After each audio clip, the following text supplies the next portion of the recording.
바람 피웠어요? 별로 분노 안 생길 것 같은데.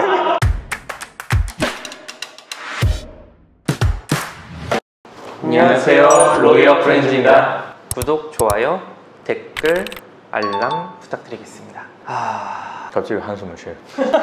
이제 최근에 그 지인한테 연락을 받은 게 있는데, 변호사니까 이것저것 문의를 많이 하잖아요, 주변에서. 한 번씩 받는 그런 문의가, 저도 이제 나이가 있으니까 친구들이 결혼을 많이 했잖아요. 여기 양쪽에도 다 결혼을 하셨고, 배우자가 바람을 폈다, 어떻게 해야 되냐, 이런 걸로도 많이 문의가 들어와요. 근데 유난히 많이 받으시는 것 같아요, 그런 거. 제가 아무래도 좀 여기저기 좀 많이 마시러 댕기다 보니까 또 술 마시다 보면 이제 그 속 안에 있던 그런 얘기들을 많이 하게 되잖아요. 맨정신 때는 못 꺼내고 있다가? 네. 고민하다가 너한테만 털어놓는데 뭐 사실 이렇다. 그래서 그런지 사건을 많이 가져오시더라고요.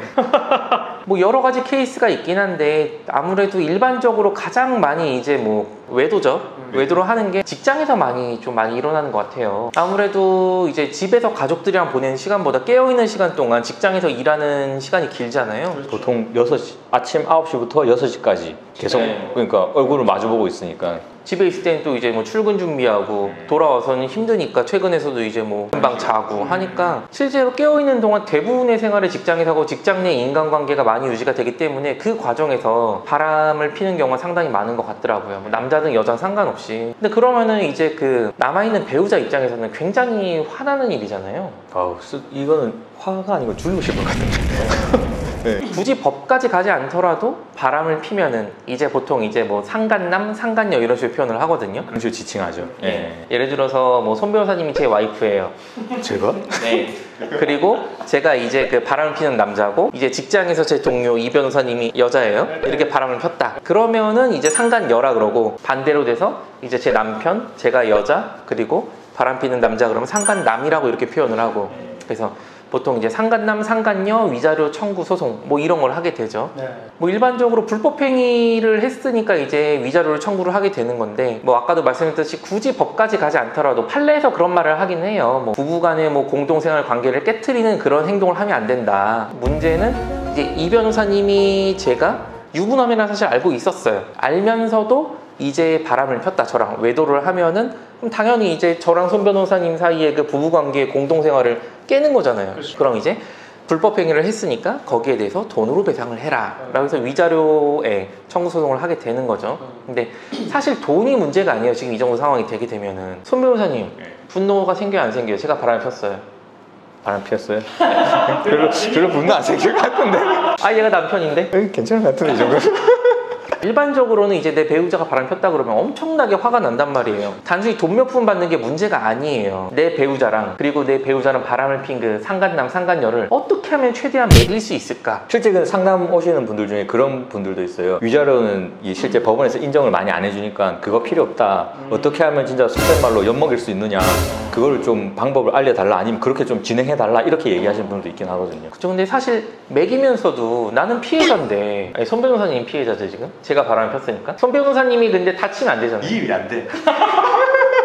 그래서 이제 다치면 안 되니까 보통은 이제 막 회사 쫓아가가지고 내가 소리를 지르고 난리를 피겠다, 뭐 이런 분도 그렇게 있어요. 되면 오히려 역으로 역공당할 수 있으니까. 맞아요, 형사적. 당장 이제 내 속은 그나마 조금이지만 이제 풀리긴 하겠지만, 이제 뭐 명예훼손 이런 걸로 역으로 고소당할 수가 있잖아요. 그리고 아니면은 뭐 회사 앞에서 티켓 시위를 하겠다. 근데 이런 거는 별로 그렇게 추천해드리고 싶지는 않아요. 근데 어떻게든 이제 그 상간남, 상간녀 회사에 저 사람이 바람을 핀 당사자다 라는 거를 이제 어떻게든 알리고 싶어 한단 말이에요. 소문 퍼지면 이제 타격을 받으니까. 그렇죠. 방법이 뭐가 있을까요? 안전하게 할 수 있는 게. 정상적인 방법으로. 네. 법적으로.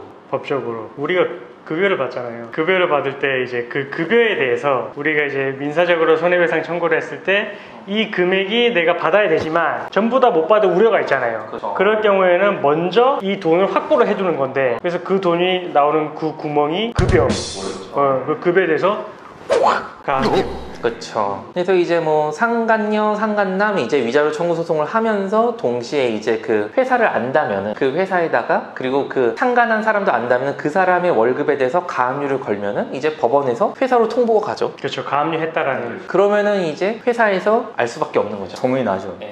이 방법이 법적으로 이제 안전한 방법인 거죠. 그럼 이제 뭐 상간녀, 상간남 위자료 소송을 했다. 얼마 정도 인정되나요, 보통? 보통 뭐 아까도 말씀드렸다시피 생각보다 생각보다 이게 느끼는 감정보다는 적을 거예요. 보통 1,500, 2,000? 좀 많이 나오면은 2,000 이상 나올 수도 있긴 한데 평균적으로 1,500, 2,000 사이 나오거든요. 예전에 간통죄가 폐지되면서 위자료가 점점 올라간다고는 하고 있지만 안 올라가고 있는 것 같은데 제가 볼 때는. 예. 그리고 이런 거 위자료 소송을 하다 보면은 많이 나오는 얘기 있잖아요. 내가 처음엔 진짜 몰랐다. 내가 처음에는 상대방이 유부인 거 몰랐는데 중간에 알게 됐다 라고 말을 하면 어떻게 될까요? 어느 정도 감액되는 사유로 볼 수도 있을 것 같아요. 그래서 금액이 좀 약간 떨어지긴 하겠지만 뭐 그래도 크게 대세에는 차이가 없겠죠.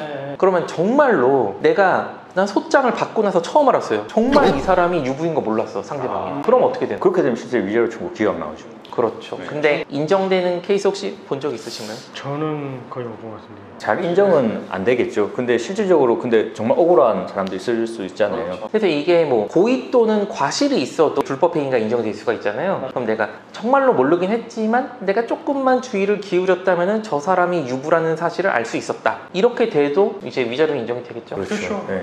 그래서 현실적으로 이제 피해가기 힘들긴 한데 실제로 법원에서 인정했는 금액이 크지가 않으니까 아무래도 좀 더 증액이 돼야 되나 싶기는 해요. 그리고 실제로 보면은 내가 위자료 청구를 하긴 하지만 나는 그래도 혼인관계를 끝내진 않겠다는 분들도 상당히 있잖아요. 그런 분들도 있죠. 예. 혼인관계 유지하면서 청구만 하시는 분들도 있죠. 내 남편, 내 아내한테는 그냥 그대로 두고 상간남, 상간녀한테만 소송을 걸고 실제로 이혼을 하면서 위자료 청구를 하는 경우랑 이혼 소송은 안 하면서 이제 위로만 청구하는 경우랑 당연히 이제 혼인관계가 파탄나는 경우가 액수가 좀 더 올라가긴 그렇죠. 하겠죠. 어쩔 수 없죠, 그건. 예. 그리고 그 보통 이제 그 상간남, 상간녀 소송 걸렸을 때 이제 상대방을 엿먹이는 수단으로 그 상간남, 상간녀가 집에 들어왔을 때 주거 침입으로 같이 고소하는 경우도 있잖아요. 근데 최근에 항소심에서 1심에서는 유죄가 나왔는데 항소심에서 무죄가 나온 게 있어요. 대법원 판례 취지랑 좀 다르게 무죄를 선고했던데 기본적인 그 취지는 그거잖아요. 일단 제가 만약에 상간남이에요. 그리고 제가 바람을 피는 이 변호사님은 우리 집에 불렀어요. 손 변호사님 동의 없이. 그렇죠. 그럼 이제 내가 이 변호사님 들어와 그래가지고 내가 동의를 해서 들어오긴 했지만 손 변호사님은 내가 바람피는 상대인 이 변호사님이 당연히 못 들어오게 하겠죠. 겁을 쓸 거니까 주거침입이다. 이게 원래 기존의 입장이죠. 그렇죠. 1심에서도 그렇게 해서 유죄. 근데 지금 항소심에서 뒤집히는 게 나왔는데 대법원 가면은 제가 볼 때는 다시 파기되지 않을까. 근데 만약에 판례가 바뀌어버리면 실제 무죄가 유지되겠지만 근데 아직까지는 국민 감정상 그렇죠. 이게 주거의 사실상 평온을 이제 해하지 않는 거를 보호법으로 하잖아요. 근데 그 판례는 아마 재판부에서 이제 이 직접 당사자, 데리고 가는 당사자가 동의를 한 거를 그러니까 이 사람의 의사에서 비춰봤을 때는 평온을 해야 하는 걸 아니다. 약간 이제 좀 그렇게 본 게 아닌가. 그러니까 이 사람 말고 현실적으로 있는 사람의 의사가 중요하다. 그렇죠. 그렇게 보지 않았을까. 근데 이게 만약에 정말 이번에 대법원 판례가 바뀌면 너무 센세이셔널을 할 것 같긴 해요. 지금 간통도 폐지되고 뭐 다 폐지야. 아니 그럴 거면은 위자료를 한 뭐 1억, 2억 이렇게 주든지 아마 이건 유지가 돼야 되지 않을까 싶어요. 예, 오늘은 이제 그 상간 위자료 청구 그리고 이제 뭐 가한위에 대해서 말씀을 드려봤는데 저는 뭐 아직 결혼을 해본 적이 없어서 그 마음을 100% 이해는 못하겠지만 어쨌든 만약에 내 배우자가 바람을 폈다고 하면은 굉장히 분노가 치밀 것 같아요. 근데 분노가 치밀긴 하지만 피해자가 한 번 더 이제 뭐 당하면은 더 안쓰러우니까 가급적이면은 뭐 이제 화는 나시겠지만 법으로 정해진 테두리 내에서 최대한 이제 매기시는 거를 추천을 드리겠습니다. 오늘도 영상 시청해주셔서 감사합니다. 감사합니다.